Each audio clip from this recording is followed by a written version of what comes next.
जानते हुए कि उससे अपमानकारित होना संभाव्य है करने की जोखिम उठाना न्यायवत या माफी योग्य था, यानी कि उचित माना जाए। इसका मतलब ये हुआ कि जिस हानि का निवारण करने के लिए कार्य किया गया है, क्या उस हानि का निवारण करना उचित था, और ये तथ्य का प्रश्न होगा। ये आपका निश्चित याद रखिए, कौन तथ्य का प्रश्न होगा, कौन विधि का प्रश्न होगा, इस पर भी वर्तमान में एक क्वेश्चन बन रहा है। उसको लिखिए अलग से, क्वेश्चन ऑफ फैक्ट। एक क्वेश्चन इस समय बन रहा है, बिहार में बन सकता है मॉडल क्वेश्चन ऑफ फैक्ट, यानी कि तथ्य का प्रश्न, यूपीजे भी बनाया है। तो धारा 81 में तथ्य का प्रश्न दिया गया है। तथ्य का प्रश्न थोड़ा समझ लीजिए। आपका क्वेश्चन ऑफ फैक्ट का मतलब हुआ कि न्यायालय इस बात का निर्धारण करता है कि क्या ऐसी कंडीशन में ऐसा कार्य किया जाना उचित था। अगर उचित था और बड़ी हानि को रोकने के लिए था, तो ऐसी दशा में धारा 81 निश्चित रूप से बचाव दे, और अगर उचित नहीं था तो धारा 81 भी बचाव नहीं देगी। यानी कि ये प्रश्न कि क्या जो कार्य किया गया दूसरी अपहानि को रोकने के लिए किया जाना आवश्यक था, क्या इतना अर्जेंट था कि इसको रोकने के लिए दूसरी हानि की जा सकती थी। ये क्वेश्चन ऑफ फैक्ट होगा। अर्थात इसका मतलब ये हुआ कि न्यायालय प्रत्येक मामले में तथ्य और परिस्थितियों के आधार पर ये निर्धारित करेगा कि क्या यह कार्य उचित था कि नहीं। बस एक लाइन, तथ्य एवं परिस्थितियों के आधार पर का मतलब कि घटना का, प्रत्येक घटना का अलग अलग अवलोकन करने के बाद, यानी कि प्रत्येक घटना को अलग अलग तर्क पर क्या किया जाएगा, देखा जाएगा। एक ही लड़की से पानी सबको नहीं पिलाया जाएगा, प्रत्येक घटना को अलग अलग व्यू से देखा जाएगा। और कई उदाहरण मैं बता चुका हूँ, उदाहरण बताने की अब कोई आवश्यकता नहीं, बस डायरेक्ट का ही उदाहरण बताना है, वो भी मैं बता चुका हूँ, लेकिन एक बार एक लाइन बता दिया। इसके बाद आपका कौन तथ्य का प्रश्न होगा, कम से कम ये लिख लीजिए तो अच्छा रहेगा। तथ्य का प्रश्न आपका मैंने अपहान 81 में आ गया, लिख लिए। इसके बाद यूपीजे में बना है 300 का अपवाद नंबर फर्स्ट, लिखिए। आईपीसी की धारा 300 का एक्सेप्शन नंबर फर्स्ट, प्रोवोकेशन या प्रकोपन अचानक था कि नहीं, ये तथ्य का प्रश्न होगा। मैंने जो प्रकोपन का मामला है, तो प्रकोपन मैंने आपका अचानक और गंभीर था कि नहीं, एक इसका प्रश्न होगा। हेलो हेलो बताइए।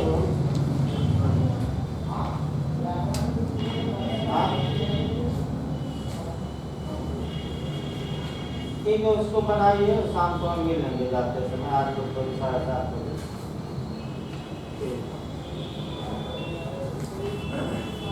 देखिए आपका मैंने ये भी याद रखिएगा, तो ये प्रकोपन है।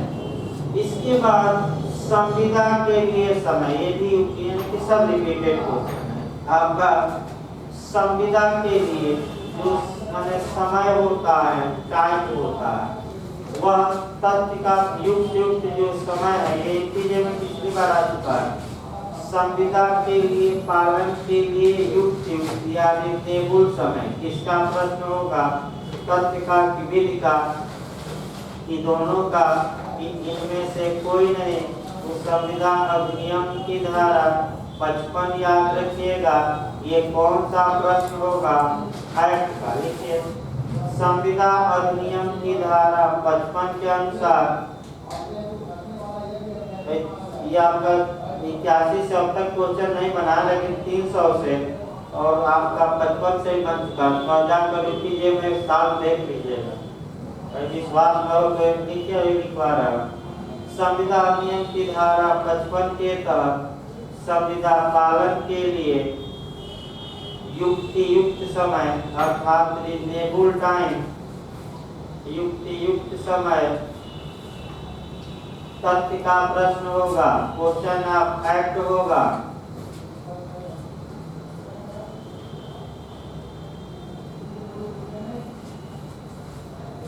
इसके बाद बिहार के लिए क्वेश्चन और बनाया जाए, आपका माल विक्रय सेल ऑफ गुड्स सेक्शन, उससे भी एक क्वेश्चन बना दिया जाए। अगर कीमत निर्धारित नहीं की गई है और सामान दे दिया गया तो ऐसी दशा में कीमत का निर्धारण न्यायालय द्वारा किया जाएगा और युक्त कीमत यानी कि उचित कीमत दिलवाई जाएगी। याद रखिए, कैसी कीमत? अब उचित कीमत क्या है, युक्त कीमत क्या है, रिजनेबल प्राइस क्या है, ये पूछा जा सकता है। तथ्य का प्रश्न है कि विधि का, तो ये भी किसका प्रश्न है? तथ्य का। और इसका निर्धारण कौन करेगा? हम आप नहीं, बल्कि कौन करेगा? न्यायालय। माल विक्रय अधिनियम की धारा 9 भी देख सकते हैं, और विभव हो सकता है क्वेश्चन बन जाए। अब आइए क्वेश्चन ऑफ लॉ, इसको लिखिए भाई, पैराग्राफ चेंज कर दीजिए। अभी आपका झारखंड में भी पूछा गया था। तो विधि का प्रश्न, क्वेश्चन ऑफ लॉ कौन कौन होते हैं? सबसे पहला जो जुरिडिक्शन यानी कि कोर्ट का जो जुरिडिक्शन होता है, यानी कि कोर्ट का जो क्षेत्राधिकार होता है, वह क्वेश्चन ऑफ एक्ट नहीं होता, बल्कि वह क्वेश्चन ऑफ लॉ होता है, यानी कि न्यायालय का क्षेत्राधिकार। ये बिल का प्रश्न लिखवाया जा रहा है। इसके बाद झारखंड ने पूछा, समय पूछा था कि जो टाइम होता है, यानी कि जो वाद दायर करने का समय होता है, वह विधि का प्रश्न है कि तथ्य का। और एक बार टीटीए में जाकर झारखंड ने आपका पूछ लिया था, आपका मैंने एक बार ये क्वेश्चन बना है, मोचन के अधिकार के लिए जो समय है, ये तथ्य का प्रश्न होगा कि विधि का। तो आपका जहां भी लिमिटेशन एक्ट आ जाए, वह तथ्य का प्रश्न नहीं है, बल्कि किसका है? विधि। लिखिए परिसीमा काल, हिंदी में परिसीमा काल और आपका इंग्लिश में लिमिटेशन पीरियड कहा जाता है। परिसीमा काल विधि का प्रश्न होगा, तथ्य न मार दीजिएगा। ये क्वेश्चन पूरा चांस है कि आपका बन जाएगा, पूरा चांस है इतने में। और आप जाकर कीजिएगा तो आप साल पेपर भी देख लीजिएगा, ज्यादा नहीं, दो पिछले दो का, इसमें 2-3 क्वेश्चन आ जाए। अगला देखा जाए आपका धारा 81 में 2 दृष्टांत दिए गए हैं। आपका पहला जलवांश वाला मैं बता ही चुका हूँ, और दूसरा जो आपका दृष्टांत दिया गया है वह आपका अग्निकांड वाला। पहला दृष्टांत कोर्ट बना 7 के 7 कोर्ट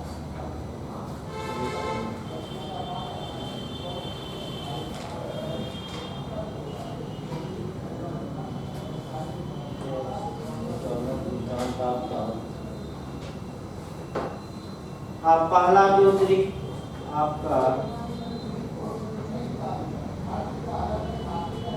जो ये आग वाला है कोर्ट बना 7 पर आधारित है।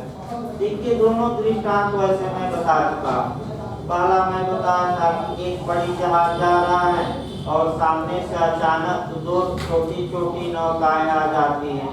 बड़ी जहाज को अब तुरंत रोकना संभव नहीं है, किसी न किसी नौका की ओर मोड़ना ही पड़ेगा। तो किस नौका की ओर मोड़े जिधर यात्रियों की संख्या ज्यादा होगी कम हो? भाई बचाव का क्या होगा। इसके बाद आग वाला भी मैं उदाहरण बताया था कि गांव में आग लग जाती है, लाइन से घर जलने लगते हैं, तब तक एक घर को गिरा दिया जाता है कि अन्य घरों में आग न फैले। तो ऐसी दशा में ये बड़ी हानि रोकने के लिए कैसी हानिकारी की गई, छोटी, तो क्षम्य होगा कि अक्षम्य होगा। अब आइए आपका अलग से लिखिए भाई लाइन हो। धारा 80 वर्तमान समय का एक क्वेश्चन है, यानी कि इंटरव्यू में ज्यादा पूछा जा रहा है, भले फ्री में ना आए और समाज के लोग भी पूछेंगे। तो धारा 80 और 81 में अंतर क्या है, अलग से लिख लीजिए ताकि भाई कोई गलती का चांस न रहे। कोई पूछ भी दे तो आप ये नहीं कि आपका उन्हें न बता पाए। 80 और 81 में 3-4 अंतर देखिए। 80 में दुर्घटना या दुर्भाग्य को बचाव दिया गया है और 81 में आवश्यकता या अनिवार्यता या निषेध। पहले लिख लीजिए, यही बताइए। यहाँ दुर्घटना 80 में दुर्घटना या दुर्भाग्य और 81 में आपका आवश्यकता। लिख लिए दोनों। दूसरा आपका जो लिखना है, तेजी लाइए। दूसरा जो लिखना है, आशय ज्ञान पर अटैच ज्यादा करना। लिखिए 80 में न तो आशय होता है न ही ज्ञान। धारा 80 में न तो आशय होता है न ही ज्ञान, यानी कि अपराध करने वाले का इंटेंशन और नॉलेज दोनों नहीं होता। न तो आशय न ही ज्ञान, जबकि 81 में ज्ञान होता है आशय नहीं होता। जबकि 81 में ज्ञान होता है आशय नहीं होता। लिख लिए। इसके बाद लिखिए धारा 80 में कोई सिद्धांत नहीं है, लेकिन 81 में सिद्धांत है, और वह ये सिद्धांत है कि बड़ी हानि रोकने के लिए छोटी हानि कारित की जा सकती है, आधार कर सकते हैं। या सिद्धांत ये भी हो सकता है कि आवश्यकता विधि को नहीं मानती। ये भी लिख सकते हैं, दोनों लिख लीजिएगा। बड़ी हानि रोकने के लिए कैसी हानि, छोटी हानि कारित की जा सकती है। आप लिख करके लिख लीजिएगा, आवश्यकता विधि को नहीं मानती। आवश्यकता विधि को नहीं मानती। अब आइए देखा जाए आपका 81 के बाद 3 में अंतर पर्याप्त है, लेकिन मुख्य अंतर एक बताइएगा, कोई पूछे तो वही ज्ञान आशय का मैं फिर बता रहा हूँ। और तो आपका देखिए। अब आइए धारा 82 और 83, यहाँ से भी इस बार एपीओ में क्वेश्चन बना था, और जो भी कारण हो, अब जो भी कारण हो, लगातार क्वेश्चन AP2 और AP3 पर बन रहे हैं। अब जो भी कारण हो भाई, अब सारे क्वेश्चनों को दिमाग स्थिर करके समझना है, ताकि किसी भी एंगल से 82-83 पर क्वेश्चन आ जाए तो गलती की संभावना न हो। इधर की गलतियां मैं बता दूं क्षम्य नहीं भाई। टेक्निकल कोई क्वेश्चन IPC में आ जाए तो वो आते ही रहते हैं, वो गलत हो जाए क्षम्य है, लेकिन आसान और केस गलत आपका हो जाए ये क्षम्य नहीं है। ये कंपटीशन से सीधे बाहर कर देगा, मैं बता दूं। आइए आपका बच्चों का कृत्य, यानी कि चाइल्ड का कृत्य देखा है। जहाँ तक बच्चों के कृत्य की बात है, बच्चों का जो एक्ट है, बच्चों को कानून द्वारा कई जगहों पर प्रोटेक्शन दिया गया। अब सबसे पहले IPC में धारा 82 दी गई है, 83 दी गई है। तो बच्चे के कृत्य को कहाँ बचाव दिया गया है, 82 में कि 83 में कि दोनों में तो दोनों। ये पहला क्वेश्चन याद। आईपीसी बच्चे के एज के आधार पर बच्चे को 2 वर्गों में बांटती है। वो भी मैं बाद में बांटूंगा। यानी कि आईपीसी बच्चे के कृत्य को कितने वर्गों में बांटती है? बच्चों को 2 वर्ग। बच्चों का जो वर्ग है उसको हम भी बंटवारा डिटेल में करेंगे, उसको लिखवा भी देंगे।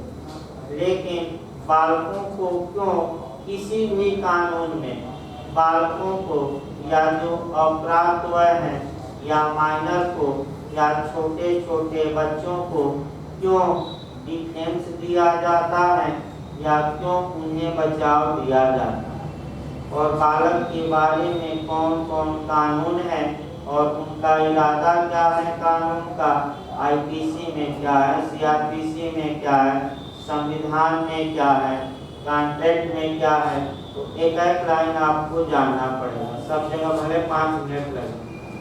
देखिए आपका 76 से लेकर 106 जो हम बता रहे हैं ये किसी सिद्धांत पर आधारित है पूरा। 76 से लेकर 95 एक्टस नॉन फैसिट रियल नाइसी मेंसिट रियल, अर्थात मात्र कार्य किसी व्यक्ति को दोषी नहीं बनाता जब तक कि उसका आशय उस कार्य को करने का। इस चूंकि यानी कि आपराधिक कार्य व्यक्ति करता है लेकिन आशय न होने के कारण व्यक्ति को बचाव दे दिया जाता है, यानी कि उसके कार्य को अपराध नहीं माना जाता। जहाँ तक बालकों की बात है, अगर पूछे कि बालकों को क्यों बचाव दिया गया है तो बालकों को बचाव देने के पीछे कुछ तर्क देना पड़ेगा। पहला तर्क आप देंगे कि बालक तो भगवान का रूप माना जाता है और बालक में आशय की अनुपस्थिति रहती है, यानी कि मेंस रिया का क्या रहता है, यानी कि जो कार्य बालक करता है वह उस कार्य को करने का उसका इंटेंशन नहीं रहता, अतः इसलिए बालकों को बचाव दिया जाता। तो मैक्सिमम पर आ गए। दूसरा आप बताएंगे, तर्क देंगे कि अच्छाई और बुराई में विभेद करने में बालक असमर्थ होता है, अर्थात कौन कार्य अच्छा है और कौन कार्य बुरा है इसमें विभेद करने की क्षमता अभी बालक में विकसित नहीं होती, इसलिए बचाव दिया गया है। तीसरा समझ की कमी होती है, यानी कि अपरिपक्व होता है। कैसा होता है बालक? अपरिपक्व, यानी कि समझ की उसमें क्या है और कार्य की विरुद्ध है या कार्य का नेचर वह नहीं जान पाता, यानी कि जो कुछ वह कर रहा है क्या ये कानून के विपरीत है या इस कार्य का नेचर क्या है वह जानने में असमर्थ होता है। इन आधारों पर बालकों को संरक्षित किया गया। अब बालकों को कहाँ अभी आईपीसी नहीं, बालकों को कहाँ संरक्षित किया गया है? सभी कानूनों को एक जगह एकत्र करना है। तो लिखते क्या लिखिए, बालकों का संरक्षण, लिखिएगा बालकों का संरक्षण। पहले संविधान में देख लिया जाए कि संविधान में बालकों को कहाँ प्रोटेक्शन दिया गया है। तो आपका बालक के लिए पहला प्रावधान हो गया अनुच्छेद 15 का क्लास 3। लिखिए 60 में लिखिएगा, ज्यादा नहीं। अनुच्छेद 15 का क्लास 3, राज्य अगर चाहे तो बालकों के लिए स्पेशल लॉ बना सकता है, यानी कि राज्य बालकों के लिए विशेष कानून बना सकता है। ये कहाँ है आपका? तो अनुच्छेद 15 के क्लास 3। स्त्री भी है, आपका स्त्री भी है, बालक भी नहीं है, लेकिन हमें किस पर चलना है? बालक। इसके बाद बालक के बारे में शुद्ध रूप से आ जाइए अनुच्छेद 21A। लिखिए अनुच्छेद 21 से 14 वर्ष से कम के बालक का शिक्षा का अधिकार मूल अधिकार होगा। अनुच्छेद 21A कैपिटल ए लिखिएगा। अनुच्छेद 21A कैपिटल ए लिखिएगा। नया अनुच्छेद 14 वर्ष से कम के बालकों का शिक्षा का अधिकार क्या होगा? मौलिक अधिकार। इसके बाद आपका बालकों का शोषण से रोक लगाई गई है। 14 वर्ष से कम के बालक का खतरनाक उद्योगों में नहीं लगाया जा सकता। ये तो कई बार देश में बना है। अनुच्छेद 24 लिखिए। अनुच्छेद 24 बालकों के शोषण से संरक्षण। या इसमें पूछा गया कि स्पेशल रूप से तेज नाम आ जाएगा बालक के लिए। कौन सा अनुच्छेद? 24। इसके बाद लिखिए अनुच्छेद 45 6 वर्ष से कम के बालक की बाल्यावस्था। ये राज्य का कर्तव्य है। जैसे आंगनबाड़ी चलता है ना, 6 वर्ष से कम, 6 वर्ष से कम का बालक है। इसके बाद बिहार में पिछली बार पूछा भी गया था मौलिक कर्तव्य। लिख लेना, महीना लिखना है, दोबारा बोल दिया जाएगा। देखिए 6 वर्ष से कम का बालक, बस इतना ही जानिए, डायरेक्ट में देखिएगा। इसके बाद बिहार में पिछली बार बना भी था कि वर्तमान में कितने मूल कर्तव्य हैं? 11। और 11वां मूल कर्तव्य है कि आपका 6 साल से 14 साल के बालकों के गार्जियन या विधिक संरक्षक का ये कर्तव्य होगा कि उनकी शिक्षा की क्या करें व्यवस्था। तो याद रखिए अनुच्छेद 51 के किस क्लास में है? लिखिए भाई, 11वां है अनुच्छेद 51A पोस्ट में स्मॉल पे लिखिएगा। ये मतलब 11वां गिनती में आएगा। ये पिछली बार बिहार में आया है। ये पिछली बार आपका बिहार में आ चुका है। सतर्क रहना है कि इसके बाद आइए संविधान के बाद हम कॉन्ट्रैक्ट देखते हैं। संविधान अधिनियम में आपका बालक पर यानी कि अवयस्क का बालक माइनर पर 2 क्वेश्चन बनते हैं। वही 2 क्वेश्चन याद रखना है। पहला सेक्शन 11 से और दूसरा आपका एजेंसी या अभिकरण। एक लाइन बस लिखना है। लिखिए अवयस्क द्वारा संविधान अधिनियम में लिखिएगा।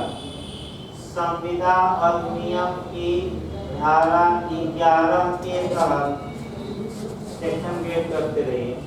संविधान अधिनियम की धारा 11 के तहत अवयस्क द्वारा किया गया करार वाइड एब इनिशियो होता है, यानी कि प्रारंभतः शून्य होता है। ये बीएचओ लेवल में पूछा गया था पिछली बार। कहाँ बना ये भी बताया जा रहा है लगातार। कहाँ बीएचओ लेवल में भी आया था। आपका वाइड एब इनिशियो केस लिखना है। किस केस में ये निर्णय आया? तो मोहरी बीबी वर्सेस धर्मोदास।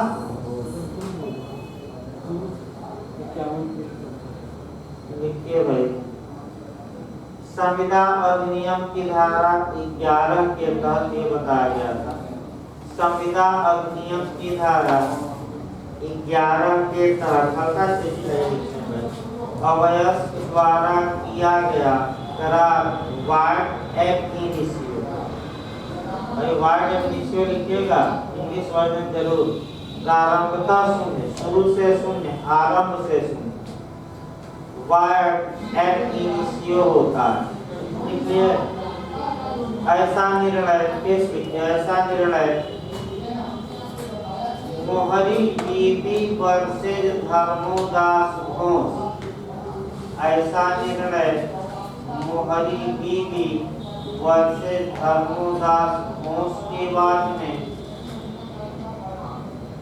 जज का नाम पूछा गया है। Justice Lord north, justice Lord north ने दिया। जज का नाम यूपी में भी आ चुका है, तो ठीक है, इसको अंडरलाइन कर दीजिएगा। Justice Lord north, Lord north north ऐसे लिखिए, जस्टिस लॉर्ड नॉर्थ ने दिया। ये भी क्वेश्चन रिपीटेड है। अब यस पर अब आ जाइए आपका ये आपका संविदा में इतना रहने दीजिए। अब यस पर अब आ जाइए आपका संविदा नियम से बाहर एविडेंस में आए। एविडेंस में भी पूछा जाता है, क्या कोई बच्चा सक्षम साक्षी हो सकता है? यही क्वेश्चन आपका बनता है। एक साथ देखिए, प्रॉब्लम मैं बता रहा हूँ। एक 8 वर्षीय बालक है, क्या वह न्यायालय में विटनेस के रूप में, यानी कि क्या वह कॉम्पिटेंट विटनेस हो सकता है साक्ष्य देने के लिए? तो बस एक ही लाइन का जवाब रहेगा और वही ऑप्शन खोजिएगा एविडेंस। अगर वह बालक या वह बच्चा न्यायालय द्वारा किए गए क्वेश्चन को समझ रहा है और उसका उचित उत्तर दे रहा है, तो वह कॉम्पिटेंट विटनेस या सक्षम साक्षी माना जाएगा, गवाही देगा। लेकिन एक पैमाना है, क्या वही पैमाना दिमाग में बैठाना है। न्यायालय द्वारा किए गए प्रश्न को क्या समझना और उसका उचित सही नहीं, उचित उत्तर दे। अब ये नहीं कि पूछा जा रहा कि पापा का नाम क्या, तो बता दिया अमेरिका, और माता का नाम इंग्लैंड, और पूछा भाई कुछ क्वेश्चन पूछे जाते हैं, तो क्वेश्चन न्यायालय का कर्तव्य है, लेकिन सावधानी बरतना है। देखिए, एविडेंस की धारा 118 के तहत सेक्शन वाइज लिखवाया जा रहा है। एविडेंस की धारा, देखिए बहुत काम करेगा कोरिलेशन आपका, निश्चित तौर पे एक दो क्वेश्चन यहाँ से आ जाएगा, भले भी ना चले, तमाम कानून आपका दिमाग में बैठा है। एविडेंस की धारा 118 यानी कि 118 के तहत कोई शिशु सक्षम साक्षी होगा यदि, इसको जरूर लिखिए, ये बात काउंसिल ऑफ इंडिया में भी आ चुका है। कोई शिशु सक्षम साक्षी होगा यानी कि कॉम्पिटेंट विटनेस हो यदि वह न्यायालय द्वारा किए गए प्रश्न को समझने, यदि वह न्यायालय द्वारा किए गए प्रश्न को समझने तथा उसका उचित उत्तर देने के योग्य, रीजनेबल, सटीक उत्तर, यानी कि भरमाने वाला नहीं, या युक्ति संगत, युक्त भी कहा जाता है। ये नहीं कि इधर उधर जो पूछ रहा न्यायालय क्या कर रहा बता रहा। इसके बाद बालक पर आ जाइए, कॉन्टेक्ट भी हो गया, आईपीसी भी। अब बालक के बारे में सीआरपीसी भी तमाम प्रावधान करती है। एक तो पूछा भी गया था, एमपीजे में पूछा गया था कि किशोरों के मामले में सीआरपीसी की कौन सी धारा में प्रावधान है। जुनाइल, जुनाइल में किशोर होता है, किशोर के मामले में सीआरपीसी की धारा में प्रावधान है। ये एमपीजे का क्वेश्चन है, लिखिए सीआरपीसी की धारा 27 में किशोर के बारे में प्रावधान है। सरकार से जिलाइए तो कानून और बचे हैं, तब 82-83 शुरू किया जाएगा। आपका किशोरों के मामले में कौन सी धारा, आपका 20 से। फिर आपका क्वेश्चन बिहार बनाया, झारखंड भी बनाया है कि कितने वर्ष से कम के बालक को पुलिस थाने के साधक अधिकारी द्वारा थाने में बुलाकर पूछताछ करना गवाह के रूप में मना किया गया। तो यहाँ 15 वर्ष से कम का बालक। एक सेकंड में देख, 27 में 16, 27 नहीं भाई, 161, 160, 27 में ये क्वेश्चन आया था झारखंड में भाई।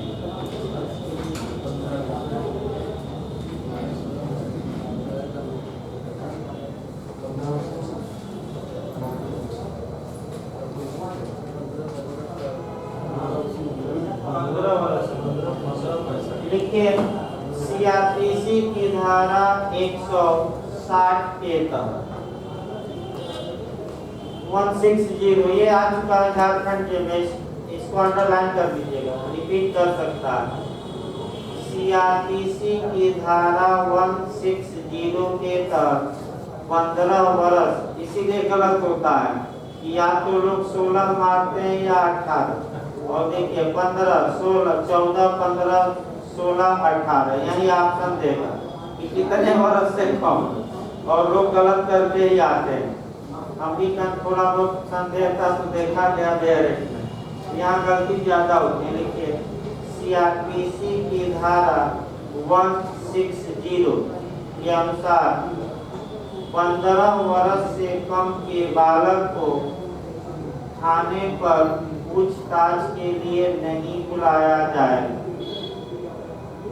भाई अभियुक्त है तो नहीं, गवाह के रूप में, ये नहीं कि अभियुक्त है तो कह दीजिएगा कि आएगा। ये किस रूप में हम बता रहे हैं, मैंने गवाह के रूप में। अभियुक्त है तो गिरफ्तार तो होगा ही, गलत बात है कि जेल नहीं भेजा जाएगा, दूसरी जगह भेजा जाएगा।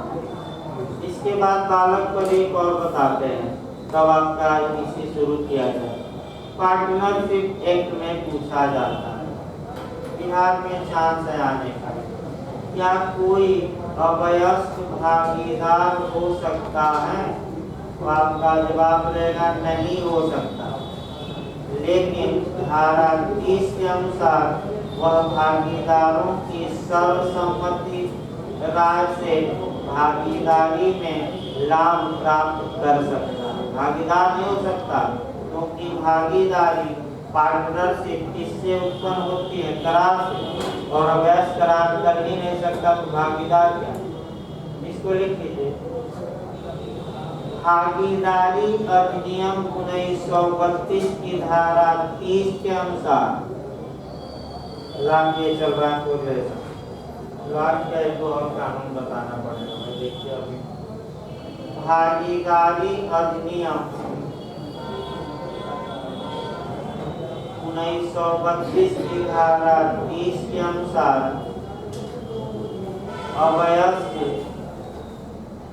अवयस्क भागीदार नहीं हो सकता। बिहार में चांस रहता है पूछने का, भागीदार नहीं हो सकता, लेकिन भागीदारों की सर्वसम्मति राय से,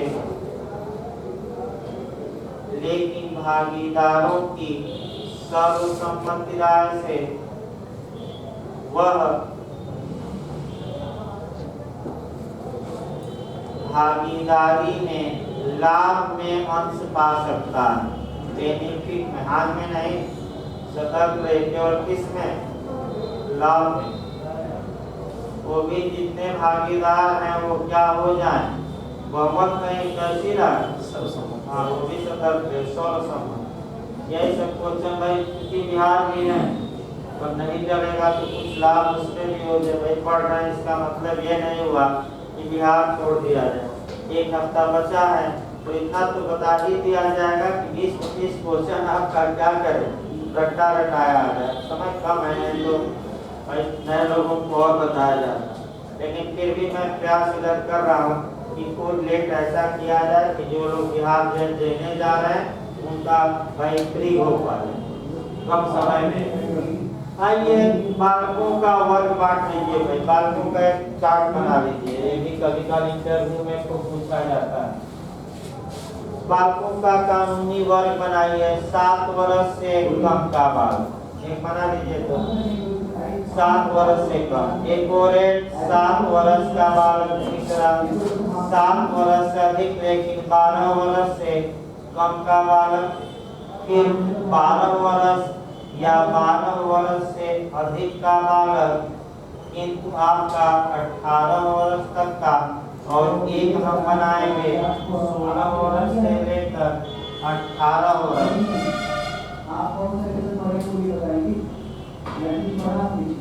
वर्तमान में ये क्रम चल रहा है भारत में, जो भारत में हम बता रहे हैं इसको आपका अच्छे से जानना है। 7 वर्ष से कम का बालक एक के बालकों का 7 वर्ष से कम के बालक तो 82 आईपीसी की धारा में जाएगा 82 और ये अपराध करने में क्या माना जाएगा? अक्षम। यानी कि कौन सा बालक पूर्ण रूप से अपराध करने में अक्षम है? तो जो 7 ईयर से क्या होगा, अभी हम बताएंगे इसी पर एक इसी पर तो पढ़ना है। अब एक और 7 वर्ष का बालक, इसके बारे में आईपीसी मौन है तो नियम कुछ बताएंगे, ये भी 82 से गवर्न होगा। लेकिन एक और जिस दिन अपराध किया उस दिन कितने वर्ष का था? 7 वर्ष। 82 में आएगा, बचाव मिलेगा। ठीक है, धारा 82 धारा 82। अगला लिखिए 7 वर्ष से अधिक किंतु 12 वर्ष से कम का बालक। 12 वर्ष नहीं, 12 वर्ष से क्या मैं बता रहा हूँ कम, सीमित बचाव दिया गया। यानी कि आपका लिमिटेड डिफेंस दिया गया, यानी कि सीमित बचाव। धारा आईपीसी 83 धारा ऐड कर लीजिएगा। कौन सी धारा? 83। कैसा बचाव दिया गया? यानी कि अगर वह कार्य की प्रकृति को जानता है तो दंड पाएगा और नहीं जानता है तो वह दंड का हकदार नहीं। लेकिन अब 12 वर्ष या 12 वर्ष से ऊपर किंतु 18 वर्ष से कम आयु के बच्चे को अपराध करने में सक्षम माना जाता है। पूरी तरह नेचर नहीं देखा जाए, लेकिन आज की जो दंड की मात्रा है वह आपका है 3 वर्ष तक का सुधारात्मक दंड अधिकतम दिया जा सकता है। उसको लिखिए 12 या 12 से ऊपर किंतु 18 से कम। लिखिए ऐसे बालक को सक्षम माना जाता है। अक्षम नहीं, क्या? सक्षम। दंड इसका नीचे ऐसे बालक को देखिएगा, इसमें भी आपका बताना था ना। अगर बालक 7 वर्ष से अधिक एज का है, 12 वर्ष से कम है और ऐसी दशा में वह कोई अपराध करता है और अपराध के नेचर को समझ रहा है तो उसे दंडित किया जा सकता है। लेकिन आज भी दंड अधिकतम कितने वर्ष तक का दिया जा सकता है? 3 वर्ष तक का। वो भी जेल नहीं भेजा जाएगा, बाल सुधार गृह भेजा जाता है। कहाँ भेजा जाएगा? बाल सुधार। लेकिन अधिकतम कितना? 3 साल और आवश्यकता पड़ने पर 1 साल और किसी सामाजिक संगठन की देख रेख में रखा जा सकता है। 1 साल और बढ़ सकता है, लेकिन बाल सुधार सामाजिक संगठन एनजीओ के अंदर। और 12 या 12 से अधिक किंतु 18 से कम का बालक के लिए भी ये भी सक्षम माना जाएगा। सामान्यतः इसको भी दंड कितना दिया जाता है? 3 वर्ष। सामान्यतः 3 वर्ष से दिया जा सकता है और आवश्यकता पड़ने पर 3 साल के बाद 1 साल और आपका कह सकते हैं कि एनजीओ के या सामाजिक संगठन के अंदर में सुधार के लिए रखा जा सकता है, लेकिन 3 साल दिया जाता है। लेकिन जो ये एक बालक और देखना है, अगर कोई शिशु 16 साल या उससे अधिक का है किंतु 18 साल से कम, कानून जो बना, अगर ये जघन्य अपराध करता है, यानी कि हम एकदम अपराध करता है, दुराचार किया, हत्या किया, हत्या का प्रयास किया, अपहरण किया, तो ऐसे बालक को अब कारावास का दंड अधिक मिलेगा। लेकिन आज भी कानून बालकों के पक्ष में है, 2 दंड के अलावा मिलेगा, यानी कि मृत्युदंड और आजीवन कारावास ऐसे बालक को नहीं दिया जा सकता। इसके अलावा कोई भी दंड दिया जा सकता है। इसको लिख लीजिए। 16 वर्ष से अधिक किंतु 18 वर्ष से कम का बालक, यह अति महत्वपूर्ण है। 16 वर्ष से अधिक किंतु 18 वर्ष से कम का बालक यदि कोई जघन्य अपराध करता है तब जघन्य अपराध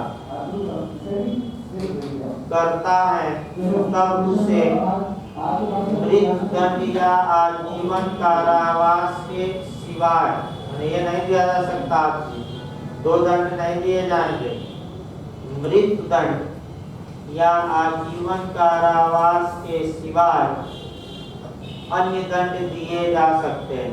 10 साल का, 8 साल का कारावास, लेकिन 2 अभी दंड नहीं दिए जा सकते। कौन कौन?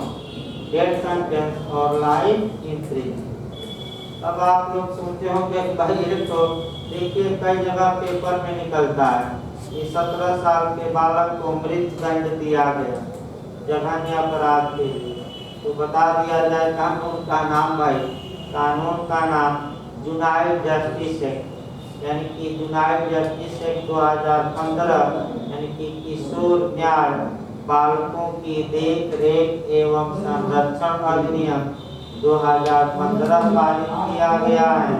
निर्भया कांड के बाद पुराना कानून समाप्त करके नया कानून बनाया गया और उसी में ये प्रावधान किया गया। अब राज्य सरकार चाहे तो इस कानून में अमेंड कर सकती है और दिल्ली में अमेंड हो गया, राजस्थान में हो गया है, और दोनों जगह 16 से 18 के बीच के बालक को जघन्य अपराध में मृत्युदंड दिए जाने का भी प्रावधान हो।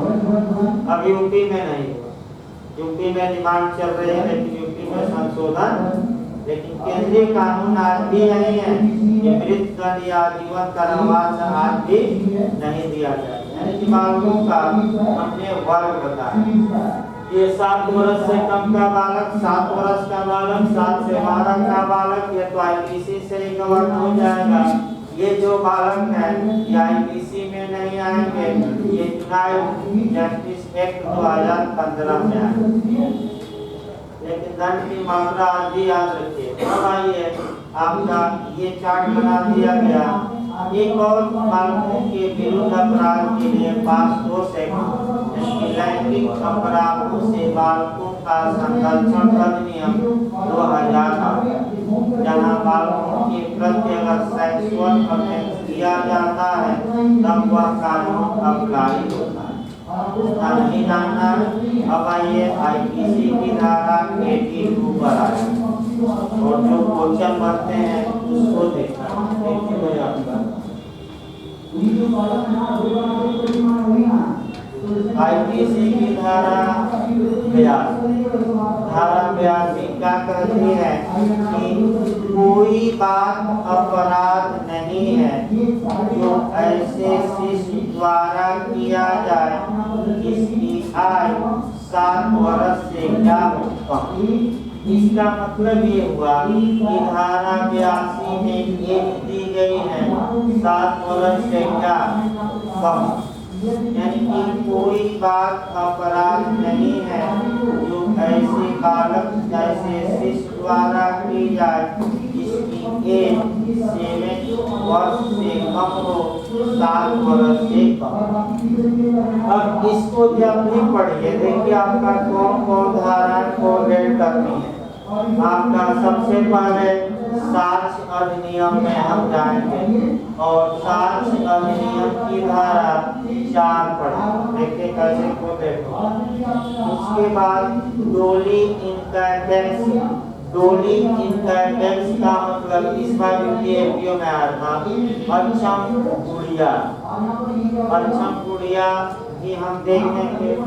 इसी के साथ आईपीसी की धारा 108 भी हमें देखनी पड़ेगी आपका कोलेट करके, और इसी के साथ पूर्ण उन्मुक्ति, एब्सोल्यूट उन्मुक्ति या पूर्ण छूट भी देखनी पड़ेगी, यानी कि पूर्ण बचाव क्या हमें देखना पड़ेगा।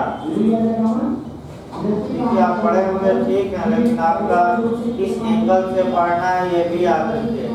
आप 82 पढ़कर निकल गए, लेकिन ऐसे नहीं। देखिए कैसे पढ़ा जाता है, यानी कि चारों तरफ से दुश्मन को घेर दीजिए ताकि वो भाग ना पाए।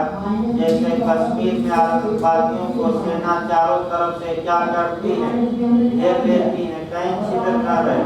तो कंपटीशन भी यही है कि जो सेक्शन पढ़िए उसको चारों तरफ से इतना पढ़ लीजिए कि चाहे कितना घुमा दे आप उसमें कर सकते हैं कि घूमेंगे नहीं और साल कर दे। आइए एक करके देखा जाए। जहाँ तक भारत की बात है, भारत में अगर 7 वर्ष से कम आयु का कोई शिशु कोई भी अपराध कर दे तो उस अपराध के लिए वह दंडित नहीं किया जाए।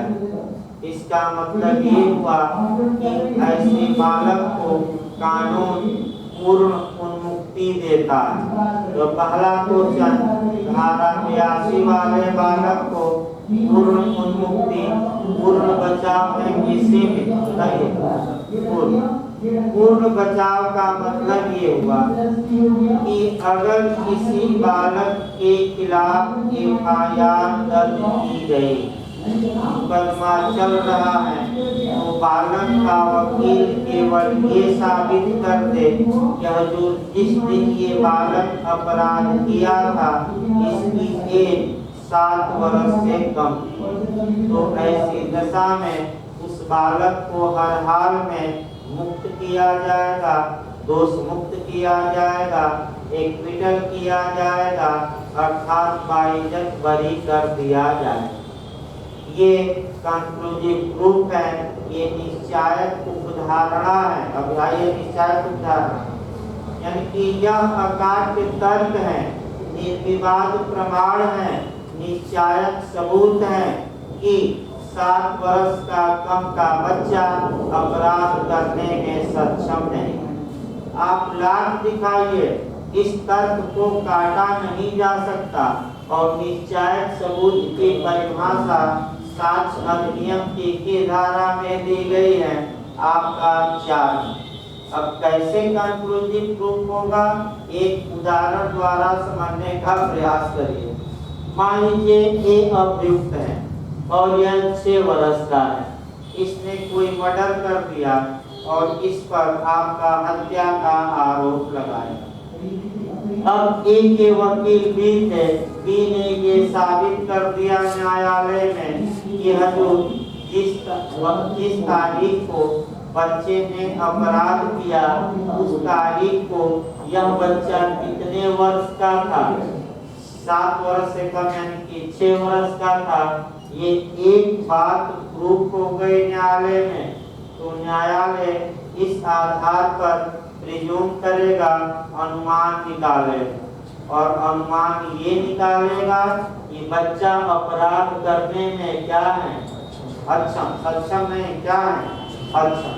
चाहे लाख आप दिखाइए कि 6 साल में है तो आपका कौन बनेगा करोड़पति में भी पैसा जीत लिया। जैसे एक बच्चा था कौटिल्य, उस समय के कौटिल्य और इस समय का, वह बड़े बड़े लोगों को हरा देता था, जो भी पूछिए कंप्यूटर जैसे उसका दिमाग था। और कौन बनेगा करोड़पति में भी 2-4 लाख जीत के चला गया। तो ऐसी दशा में भाई 6 साल का था, अगर वो मर्डर भी कर देता, यानी कि यदि जब एक तथ्य साबित हो जाए और एक तथ्य को दूसरे तथ्य का आपका निश्चायक सबूत घोषित किया गया है, तो न्यायालय एक बात के प्रूफ हो जाने पर दूसरी बात को मानने के लिए बाध्य है। अर्थात यदि एक बात ये साबित हो गई कि अपराध करने के दिन बच्चा 6 वर्ष से क्या था कम, तो दूसरी बात मानने के लिए बाध्य न्यायालय। जब ये निश्चायक सबूत है अकाट्य तर्क की बच्चा अपराध करने में क्या है अच्छा। अब इस तर्क को, इस आपका उपधारणा होती है, इस अनुमान को काटा नहीं जा सकता, क्योंकि निश्चायक सबूत का मतलब हुआ विधि की अखंडनीय उपधारण।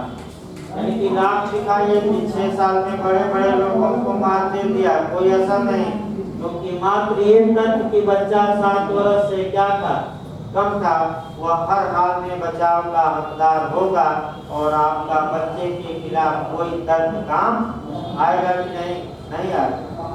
अब 2 एंगल और देखना है जो पूछा गया था।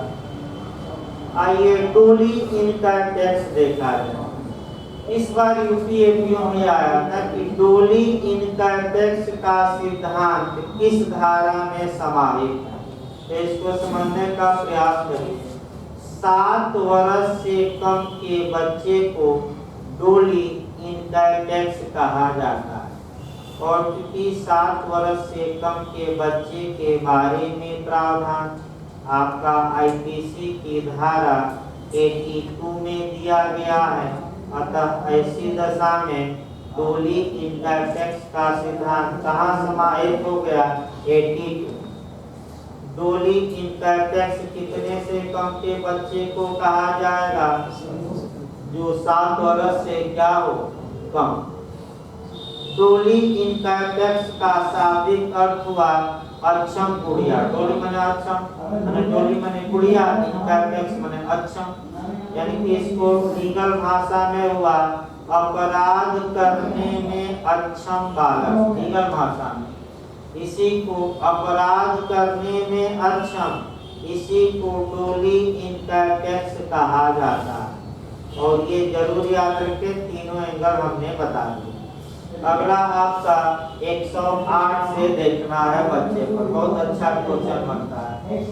देखिए अगर बच्चा अपराध करता है तो बच्चे को बचाव दिया गया है, पूर्ण मुक्ति दी गई है, लेकिन इसका मतलब ये नहीं हुआ कि जो लोग बच्चों से अपराध कराते हैं उनको भी बचाव दिया।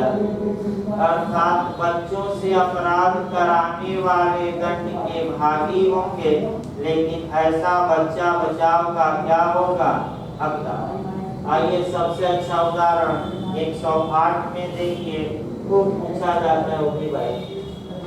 देखिए 108 में मैं बता रहा हूँ, एक 20 वर्षीय माने व्यक्ति है और 6 वर्षीय बालक बी को जहर गिलास भर कर जहर देता है और कहता है कि जाकर तुम सी को क्या करो ये जहर दे, जाकर दो सी को गिलास। अब बच्चा नहीं जानता कि इस गिलास में जहर है कि क्या है, और वह गिलास का पानी ले जाकर किसको दे देता है सी, और सी वह पानी पीकर जहर वाला मर जाता। अब समस्या ये बनती है कि बच्चा ने कौन सा अपराध किया, तो मुख्य अपराध तो बच्चा ने ही किया, जाकर क्या किया दे दिया। अगर जानता भी रहता बच्चा इसमें जहर है और ले जाकर दे देता, तो अगर बच्चा कितने साल से कम का रहता तो ये क्या दंड पाता, बताइए पाता कि नहीं, तो नहीं पाता, क्योंकि 82 के तहत से पूर्ण क्या है मुक्ति। लेकिन यही आपको अच्छे जानना है, जो लोग बच्चे से अपराध कराते हैं वे दंड के भागी होंगे। अर्थात एक हत्या के दुष्प्रेरण के लिए, इवेंटमेंट के लिए, मर्डर के इवेंटमेंट के लिए, दुष्प्रेरण के लिए करदायी होगा, दंडित होगा। और एक चूंकि घटना स्थल पर मौजूद है तो हत्या के दुष्प्रेरण के लिए नहीं, डायरेक्ट हत्या के लिए दोषी हो। और आईपीसी की कौन सी धारा 104, यानी कि दुष्प्रेरण किया और घटना स्थल पर दुष्प्रेरण क्या है उपस्थित तो उसका दायित्व बदलेगा, प्रेरक के रूप में नहीं, मुख्य अपराधकर्ता के रूप में वह दंड का भागी हो। अब 82 पर भाई कोई समस्या तो बताइए, तब आगे बढ़ा जाना है। तो 83 बता, जब 82 जितना थे उतना समाप्त हो गए। आइए 83 कोई समस्या तो नहीं बताइए, नहीं तो आपका बता देना, नहीं तो आगे बढ़ा जा रहा है। आइए सेक्शन 83 देखा है, जहाँ तक धारा 83 की बात है, कोई समझाना नहीं चलेगा, तो शरीर उतना सही नहीं, देख रहे हैं लोग भी नहीं बन पा रहा है, बहुत ज़्यादा जबरदस्ती पढ़ाना ठीक नहीं रहता। भाई किसी कुछ समय और पढ़िए ताकि कम से कम और कुछ धारा निकल कल ध्यान चलेगा। देखिए शरीर है इतना, सुबह से आपका शाम तक इंटरव्यू वाले भी परेशान किए हैं, 1 बजे तक पढ़ाते पढ़ाते 1 बज जाता है सुबह से। उसके बाद भाई थोड़ा बहुत दिक्कत आ जाए, इंटरव्यू वाले का 1-2 दिन में समाप्त हो जाए, तब कुछ राहत हमें मिल जाएगी और समय भी थोड़ा बढ़ाना है।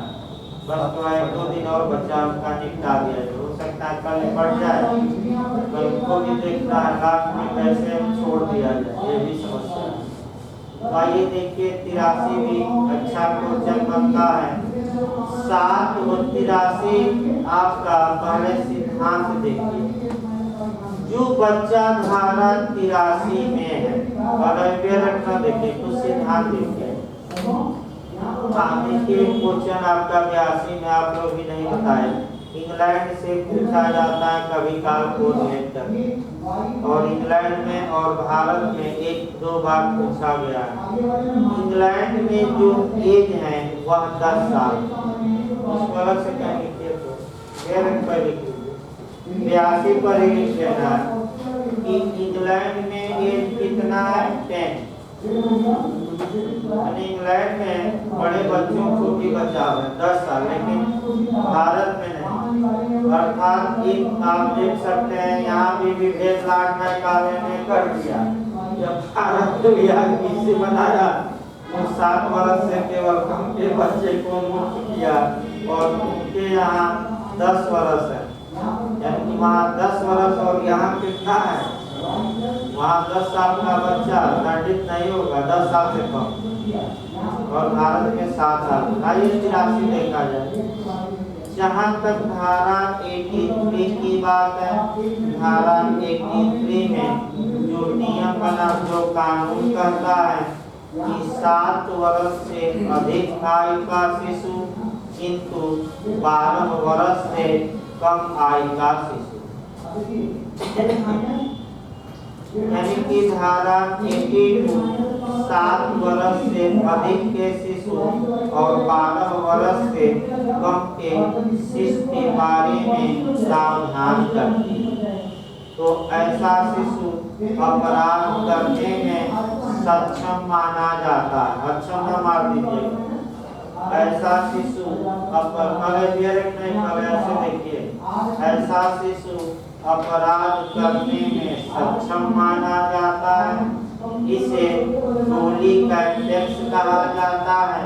अब अगला यही क्वेश्चन बचा है भाई, आपका डोली कैंडेक्स पूछ ही लिया तो पूछ लेगा कि डोली कैंडेक्स अपराध करने में सक्षम गुड़िया का सिद्धांत की धारा में 82 ना मार दीजिएगा, सक्षम कौन सी 83 अपराध करने में सक्षम गुड़िया डोली कैंडेक्स की धारा में 83 कितने वर्ष के बालकों को डोली कैंडेक्स कहा गया है 83 में, एक 7 वर्ष न मार दीजिएगा, 7 वर्ष से ऊपर 12 वर्ष से धारा 83 समझदारी के आधार पर कार्य करती है। अगर बच्चा अब इतने एज का बच्चा अपने कार्य की प्रकृति को समझ रहा है तो वह दंड का भागी होगा, और ना समझ है तभी बचाव मिलेगा। लेकिन ऐसे बालक को अधिकतम जो सजा दी जा सकती है वह केवल और केवल 3 वर्ष तक का कारावास, और वो भी जेल नहीं जाएगा, बाल सुधार गृह। तो आपका 14 नवंबर कोई बाल दिवस मनाया जाता है ना, 14 नवंबर को बाल दिवस मनाया जाता है। बालकों के अधिकारों को प्रोटेक्ट कैसे किया गया है पूरा पेपर में निकलता है। तो आप देखिएगा तो तमाम बार निकलता है कि ये बालक अपराध किया था, सुधार गृह में गया और वहां से निकला तो सुधर गया और आज डीएम या एसडीएम बनकर तैनात। पूरा हिंदी निकलती है, यानी कि कुछ बालक सुधर जाते हैं और कुछ बालक वहीं से खूंखार अपराधी भी बन जाते हैं और सुधार गृह से निकलते ही ताबड़तोड़ हत्याएं क्या करते हैं, सीरियल किलर जो कहा जाता है, ताबड़तोड़।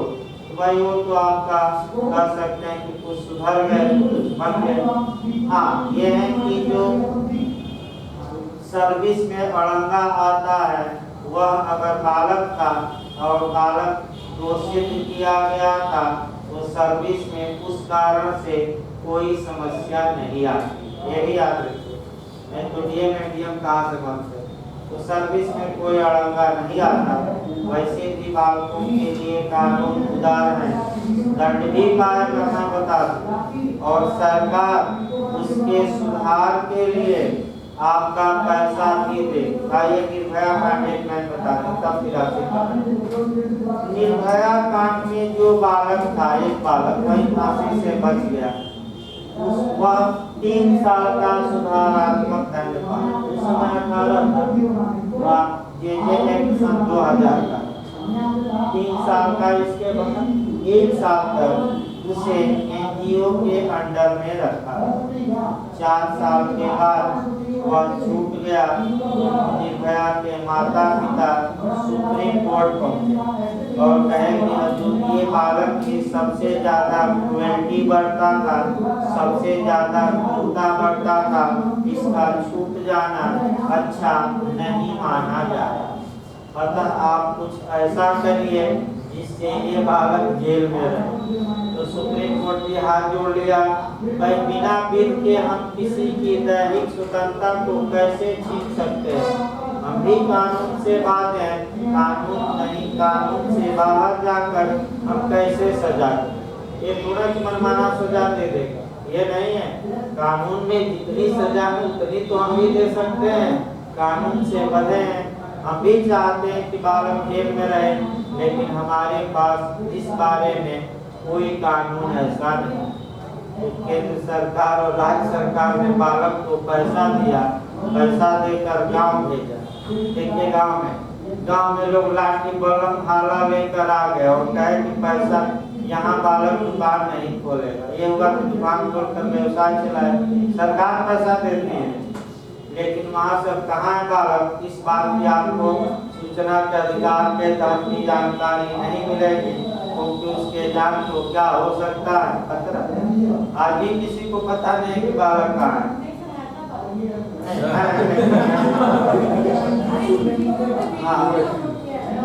हाँ, लेकिन सूचना के अधिकार के तहत वैसे ठीक है, जानकर आपका इतिहास, लेकिन सूचना के अधिकार के तहत ऐसे बालक के बारे में कोई सूचना सरकार द्वारा नहीं दी जाएगी। उसकी एकाग्रता भंग होगी और जान को भी क्या हो सकता है जिससे वे लोग मारने बैठा करें। जैसे हैदराबाद मारी थी पुलिस वाले साथ लोग, कोई भरोसा नहीं है उसका। आगे देखिए भाई, आगे बढ़ा, जहाँ तक अब एक क्वेश्चन पहले यहाँ निकाल लिया जाए तब आगे बढ़ा जाए। क्वेश्चन ये है कि भाई 7 पहले तब आगे बढ़ा जाएगा। एक समस्या यहाँ आ गई कि 7 वर्ष से कम का बालक 82 में आ रहा है और 7 वर्ष से ऊपर का बालक 83 में। तो अगर कोई बालक अपराध किया और अपराध करने की तारीख पर एक्यूरेट वह 7 इयर्स का, यानी कि कितने वर्ष का हो, 7 वर्ष का, तब क्या हो। और यही आपका प्री में और इंटरव्यू में ज्यादा पूछा जाता है। तर्कों को लिखिए। अगर अपराध करने के दिन बालक 7 वर्ष का हो तो न तो 82 में प्रावधान है और न ही आपका कहाँ प्रावधान है 83। इसका मतलब ये हुआ कि जब लॉर्ड मैकाले आईपीसी आपका बना रहा था तो एक 7 वर्ष के एज वाले बालक द्वारा किए गए अपराध की ओर ध्यान ही नहीं दिया। भाई आपका लिख सकता था 7 वर्ष या 7 वर्ष से अधिक कुछ लिख सकता था। तो याद रखिए, अब जब 7 वर्ष के बालक का प्रावधान आईपीसी में कहीं नहीं किया गया है तो जो क्रिमिनल मामलों के प्रिंसिपल हैं उन प्रिंसिपलों के आधार पर ये निकाला जाएगा कि 7 वर्ष से कम का बालक आपका किसमें माना या तो 82 में माना जाएगा या 83 में। 82.5 तो धारा की नहीं जा सकती, या तो 82 में या 83 में एक त्रिशंकु माने जाएंगे। वही आपको नियम देखिए वाला 7 वर्ष से कम, एक 7 वर्ष का बालक। ये पहला नियम चर्चा देखिए इंटरव्यू में काफी चर्चा की जाती है। तीसरा नियम याद रखिएगा, मैं भी बता रहा हूँ। कहीं प्रावधान है, एक बात जान लिए, आपका पहला आप आइए कि आपराधिक विधि की क्रिमिनल लॉ की स्ट्रिक्ट इंटरप्रिटेशन किया जाता है। स्ट्रिक्ट इंटरप्रिटेशन का मतलब ये हुआ कठोर व्याख्या या कठोर निर्वचन।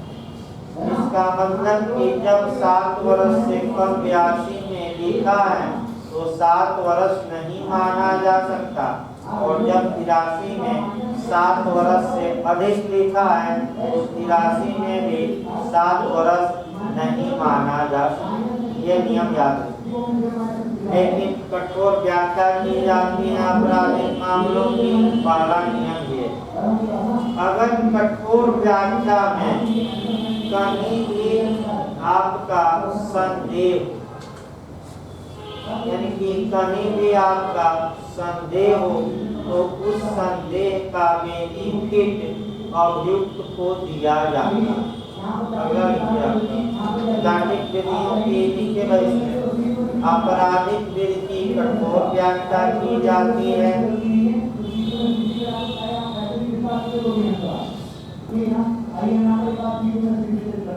आपराधिक विधि की कठोर व्याख्या की जाती है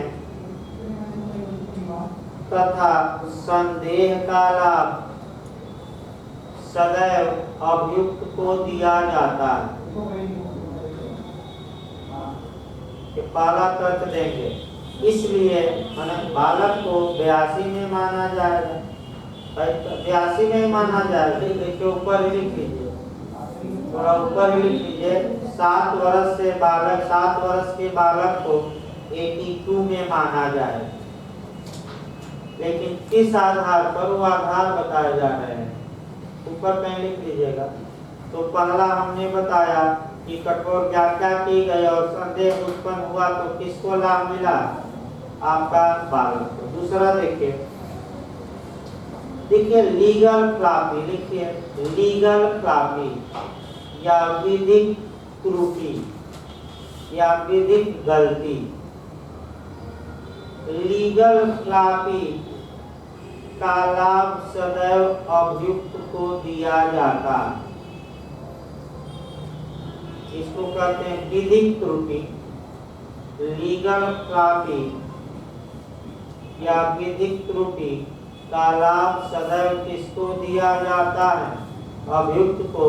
अतः एक विधिक गलती ये है यहाँ कि न तो 82 में आ रहा है न ही 83 में, तो अभियुक्त लाभ पाएगा और 82 में माना दूसरा।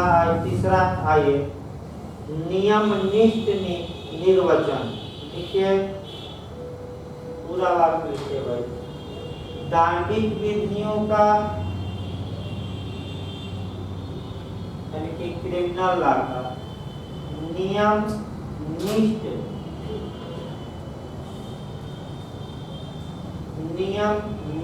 निर्वचन किया जाता है। इसको इंग्लिश में क्या कहते हैं देखिए, हमें भी नहीं याद आ रहा है। नियमनिष्ठ यानी कि कम से कम है।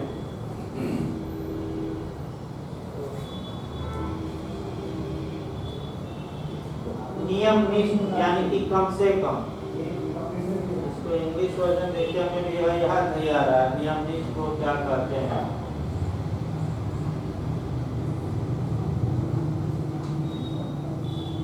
मिनिमम तो ठीक है, लेकिन इंग्लिश वर्जन चलिए देखा जाएगा। इंग्लिश वर्जन, अब इंग्लिश वर्जन हमें भी नहीं याद है।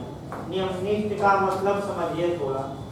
नियमनिष्ठ निर्वचन का मतलब ये हुआ कि अगर संदेह हो जाए कि बच्चा 82 में आएगा कि 83 में, तो जो कम से कम वाला है उसी में उसे लाया जाना चाहिए। और बच्चा उसे किसने मिलेगा 82 में, तो 82 में लाना चाहिए। इसके बाद आपराधिक विधि का ये भी, इसके बाद तर्क लिखिए।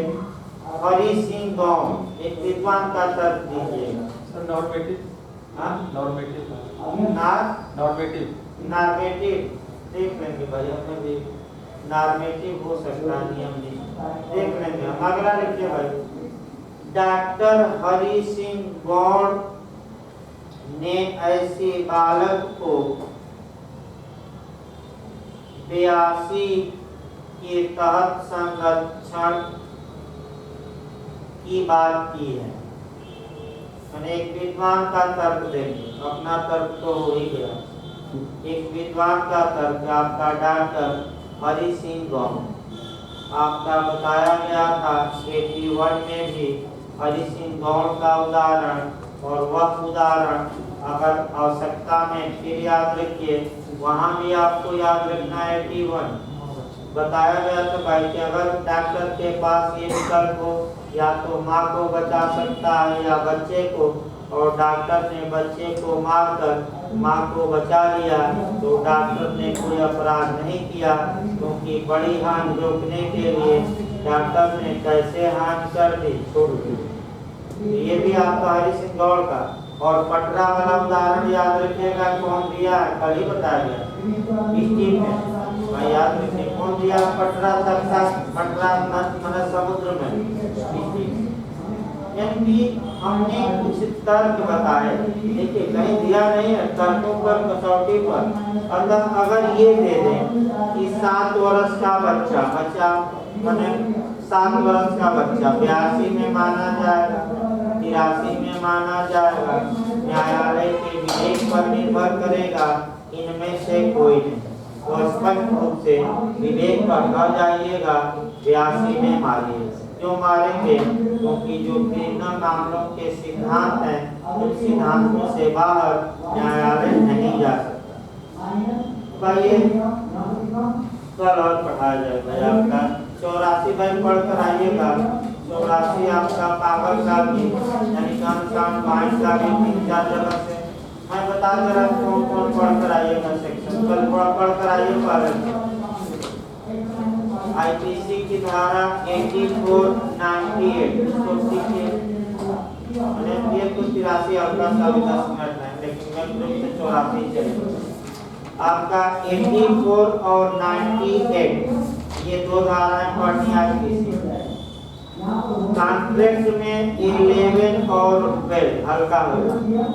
संविदा अधिनियम में कौन सी धारा 11 और 12, और साक्ष्य अधिनियम में 118 का एक्सप्रेशन, साक्ष्य अधिनियम में धारा 118 का स्पष्टीकरण, और सीआरपीसी में 328 से लेकर 339। हल्का सा देखना, बहुत ज्यादा नहीं, एक माइंड मैंने आप। इसके बाद आप देखेंगे मैंने सिद्धांत तो हम पढ़ाएंगे। और एक इस समय जो नया क्वेश्चन आ रहा है, यह आपका विधिक पागलपन और चिकित्सकीय पागलपन में अंतर, यूपीएससी में मेंस में पूछा गया। पूछा गया चित्त विकृतता पर